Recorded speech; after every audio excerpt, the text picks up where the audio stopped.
अस्सलामुअलैकुम। 10th class मुतालिया Pakistan सबक number 4 हम पढ़ रहे हैं, पाकिस्तान और आलमी अमूर।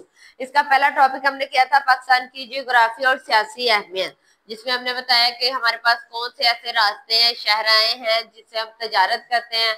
और उसके बाद हमने बताया बरी और बहरी रास्ते कौन से हैं, जिसमें हमने डिस्कस किया कि हमारे पास क्या है, सी पोर्ट बहुत बड़ी बंदरगाह है जिसके जरिए बाकी ममालिक भी उसके जरिए क्या करते हैं, तजारत करते हैं, सामान इधर से उधर भेजते हैं। तो पाकिस्तान का इसकी वजह से बहुत से ऐसे ममालिक के साथ ताल्लुकात है जो तेल पैदा करते हैं, ठीक है। तो और इसके बाद हमने पढ़ा कि हमारा बाकी ममालिकात के साथ कैसे ताल्लुकात है, खुशगवार ताल्लुकात पड़े जिन जिन ममालिक के साथ। आज हम पढ़ेंगे सियाहत। सियाहत क्या है? खूबसूरती देखना, किसी भी अच्छी जगह सैर और तफरीह के लिए जाना सियाहत कहलाता है। पाकिस्तान में वादी सिंध और कंदहार की कदीम तहजीबें हैं। आपने मोहनजोदाड़ो और हड़प्पा सुनी होंगी, ये वादी सिंध की तहजीबें हैं। तहजीब जो पुराने वक्तों से आपकी चली आ रही, जो बताती है कि आप कैसा लिबास पहनते थे, आप कैसा क्या कहते हैं खाते थे, क्या पढ़ते थे, ये सारी चीजें। तो तहजीब पाकिस्तान में वादी सिंध और कंदहार की कदीम तहजीबें हैं। ये सियाहत का नुक्ता नजर है। अक्सर आप लोग देखने जाते हैं ना पुराने किले या पुरानी चीजें, कि पुराने लोग कैसे जीते होते थे, उनके घर कैसे बने हुए थे, उनकी चीजें कैसी थी, बर्तन कैसे थे, ये सारा कुछ उन्होंने कहा है। इसी तरह वादी कागान और क्या कहते हैं दर्रे खैबर स्वात गिलगित बल्तिस्तान सियाहतों में बहुत मकबूल है।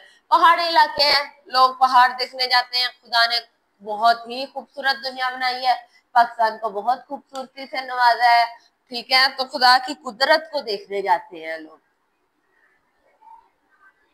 पाकिस्तान की सबसे बुलंद पहाड़ी जो कि चोटी जो है वो केटू है। सबसे बुलंद जो पाकिस्तान की सबसे बड़ी पहाड़ी है वो केटू है।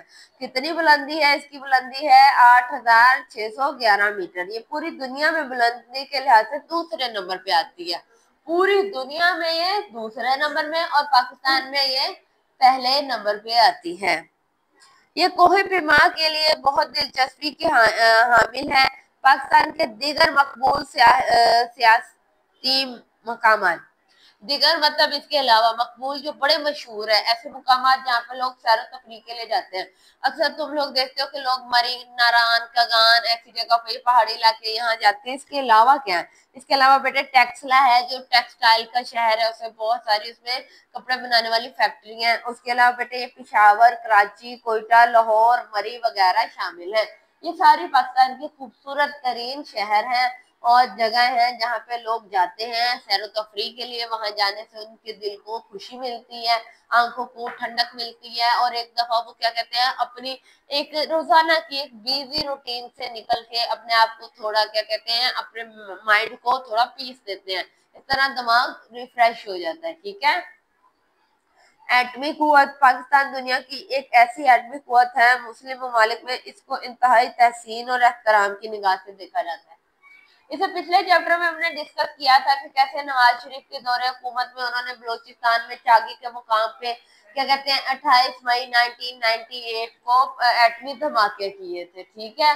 और उस दिन को हम यौम तकबीर कह के आज भी मनाते हैं। उस दिन पाकिस्तान एटमी ताकत बना था और जितने भी मुस्लिम ममालिक है उनमें पाकिस्तान एक ऐसा मुल्क है जो सबसे पहले एटमी ताकत रखता था। बहुत से लोगों ने इसकी मुखालफत की, बहुत से लोगों ने रोका, लेकिन हम एक एटमी ताकत बन के ही रहे।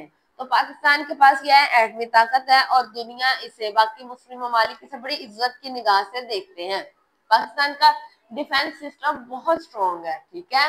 कभी भी जंग या कहीं पे भी कुछ भी हो तो हमेशा उन्होंने पाकिस्तान की फौज को उसे मदद मांगी है। मुस्लिम ममालिक की नजरें या पाकिस्तान पे लगी हुई है कि वो मशरकी तरक्की के लिए कायदाना किरदार अदा करे। मतलब जितने मुस्लिम ममालिक है वो चाहते हैं कि पाकिस्तान चूंकि एटमी मुल्क बन गया, ये जितनी भी हमारी माशरती तरक्की है इसमें ये कायदाना सलाहियत लीडर के तौर पे आए। मसला कश्मीर, पाकिस्तान और भारत के दरमियान मसला कश्मीर हल हो जाए तो पूरी जनूबी एशिया के खत्ते में अमन आ जाए। हमारा जो इतना बड़ा मसला चल रहा है वो मसला कश्मीर है, ये हल हो जाए तो कितना अमन आ जाए, सुकून आ जाए। लेकिन इसकी वजह से हर तरफ फसाद, हर वक्त फसाद और क्या कहते हैं लड़ाइयाँ, ये सब कुछ चलता रहता है, कत्लो गारत। तजारत को और फरोग मिले, हम कश्मीर के जरिए से और तजारत करें, वहां से भी हमारे रास्ते हैं, ठीक है, और वो भी खूबसूरत है, उसे भी देख सकते हैं। दोनों ममालिक के दरमियान खुशगवार सियासी और इक्तिसादी ताल्लुकात इस खत्ते में गुर्बत और अफलास के खात्मे में मदद मिलेगी। उन्होंने कहा है कि अगर ये जो खत्ता है इसकी ये इसमें बहाली आ जाए, इसकी गुर्बत खत्म हो जाए, इसमें बेहतरी आए, तो दोनों ममालिक के ताल्लुकात बेहतर हो सकते हैं। कौन से दोनों ममालिक? पाकिस्तान और इंडिया। पाकिस्तान और इंडिया में मसला है कश्मीर, बहुत बड़ा मसला है ना, तो हमारे दरमियान अगर ये हल हो जाए तो हम एक दूसरे से तजारत कर सकते हैं, हम साया मुल्क है। उसके अलावा भी हम क्या कहते हैं, खुशगवार ताल्लुकात बना सकते हैं, सियासी ताल्लुकात। उसके बाद चीन पाकिस्तान इक्तिसादी राहदारी मंसूबा। आपको पता है पहाड़ों को हमने पिछले टॉपिक में कैसे उन्हें कराकोरम के पहाड़ों को चीर कर उन्हें फाड़ कर उनमें से रास्ता बनाया गया कहाँ, चाइना जाने के लिए। चाइना के साथ हमारे ताल्लुकात बहुत अच्छे हैं, जब भी हमें जरूरत पड़ी चाइना ने हमेशा हमारी मदद की, जैसे भी माली हो या जिस तरह की भी हो। उसके अलावा चाइना ने क्या किया है, चाइना का बहुत से मंसूबे पाकिस्तान में चल रहे हैं, जैसे सी पैक चल रहा है, ठीक है, उस मंसूबे की वजह से बहुत से लोगों को रोजगार मिले हुए हैं। तो एक अच्छे ताल्लुकात है पाकिस्तान चीन इक्तिसादी राहदारी मंसूबे की बदौलत गवादर की बंदरगाहों को तरक्की देकर फाल माशी सरगर्मियों का महवर बनाया जा सकता है। उन्होंने कहा गवादर जो है उधर बलोचिस्तान वाली जगह पे वाक़या है, ठीक है, तो उनका कहना है कि अगर हम उस बंदरगाह को, वो भी एक बंदरगाह है, ठीक है, बंदरगाह क्या है, सी पोर्ट है, जिसके जरिए आप कश्तियों पे एक जगह से चीज को दूसरी जगह ले जा सकते हो। बड़ी बड़ी कश्तियां होती हैं तजारत, क्योंकि एक मुल्क दूसरे मुल्क से जो ताल्लुकात कायम करता है वो समंदरों के रास्ते होता है। आप किसी मुल्क में कोई चीज भेज रहे हो, ज्यादातर समंदरों के रास्ते, आपके कंटेनर्स या जो भी चीज है सब कुछ।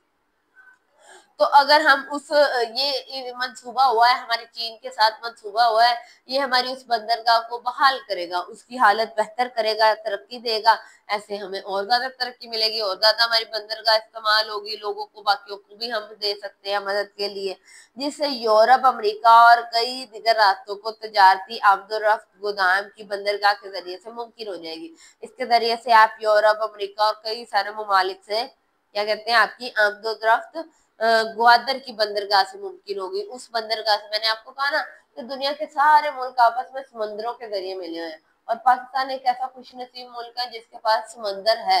ये सबके पास नहीं है बेटे, ये क्या कहते हैं, ये अल्लाह की नेमत सबके पास नहीं है, हमारे पास है। हम इसके जरिए बाकी जितने ममालिक हैं उन सबके साथ हमारे अच्छे ताल्लुकात हैं तजारत के लिए। हम उन्हें रास्ता भी दे सकते हैं, हम अपनी बंदरगाह भी दे सकते हैं उन्हें, ये सारा कुछ। तो हमारे पास जो एक और बंदरगाह उसे भी हम बहाल कर सकते हैं। इस तरह पाकिस्तान माशी सरगर्मियों का मरकज बन जाएगा। पाकिस्तान की माशी सरगर्मियां पाकिस्तान में भर जाएंगी, बाकी ममालिक जो है वो भी क्या कहते हैं, हम उन्हें भी इसमें कर सकते हैं। इससे अगला हमारा टॉपिक होगा पाकिस्तान की खारजा पॉलिसी का मकसद। खारजा पॉलिसी बाकी ममालिक के साथ जो पॉलिसीज बनाई जाती हैं उसको कहते हैं। कल हम इंशाल्लाह इसको डिस्कस करेंगे। आज के लिए इतना काफी है, शुक्रिया, अल्लाह हाफिज।